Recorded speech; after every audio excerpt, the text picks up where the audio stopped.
IVF ద్వారా పుట్టిన పిల్లల్లో ఏమన్నా సమస్యలు ఉంటాయా? ఈ విషయం గురించి మనం ఈరోజు మాట్లాడుకుందాము. నమస్తే అండి. నేను doctor Maitreyi, fertility expert, Maitrisri fertility centre, Hyderabad.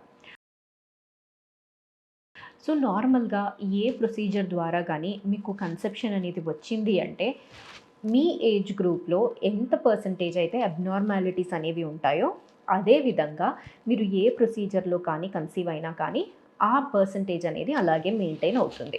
ఇప్పుడు మనం చూసుకుంటే ఎందుకు జనరల్‌గా ఐవీఎఫ్‌లో ఎక్కువగా మీరు అబ్నార్మల్స్ అనేది చూస్తున్నారు అన్నట్టుగా అనిపిస్తుంది అంటే, మాక్సిమం ఇప్పుడు ఐవీఎఫ్‌కి వెళ్ళేటప్పుడు ఏజ్ గ్రూప్ అనేది కూడా ఎక్కువవుతుంది.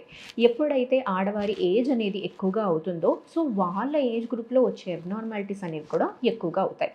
సో ఐవీఎఫ్ చేయించుకున్నందుకు మీకు అబ్నార్మాలిటీస్ అనేవి రావు. మీరు ఏ ఏజ్ గ్రూప్‌లో అయితే ఉన్నారో, మీ గ్రూప్‌లో ఎంత పర్సెంటేజ్ రిస్క్ అనేది ఉంటుందో అది అదే విధంగా మెయింటైన్ అవుతుంది. మీరు న్యాచురల్‌గా కన్సీవ్ అయినా, ఐయూఐ అయినా, ఐవీఎఫ్ అయినా కానీ ఆ పర్సెంటేజ్ అనేది అలాగే మెయింటైన్ అవుతుంది. జస్ట్ ఐవీఎఫ్ ప్రొసీజర్ ద్వారా మీకు అబ్నార్మాలిటీస్ అనేవి రావు. అండ్ ఇంకొకటి ఏంటి అంటే డౌట్ అనేది చాలామంది అడిగేది. సో ఇప్పుడు ఐవీఎఫ్‌కి వెళ్ళినప్పుడు ఈ ఇక్సీ ప్రొసీజర్స్ అనేవి చేసినప్పుడు దాంట్లో నుంచి ఏమైనా ప్రాబ్లమ్స్ ఏమైనా అరైజ్ అవ్వొచ్చా అని. సో ఇక్సీ ప్రొసీజర్ అనేది చేసినప్పుడు మనము దాన్ని చాలా ఎక్స్‌పర్టీస్‌తోని చేస్తాము.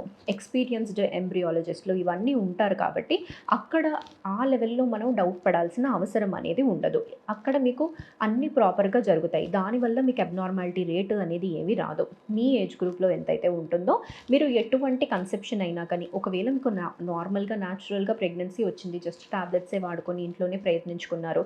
లేకపోతే మీరు ఐయూఐకి వెళ్లారు. మీ హస్బెండ్ స్పెర్మ్ తీసి అది మీకు ప్రాసెస్ చేసి యూట్రస్‌లోకి ఇంజెక్ట్ చేసే పద్ధతి. దాని ద్వారా అయినా కానీ లేదంటే ఐవీఎఫ్ ద్వారా.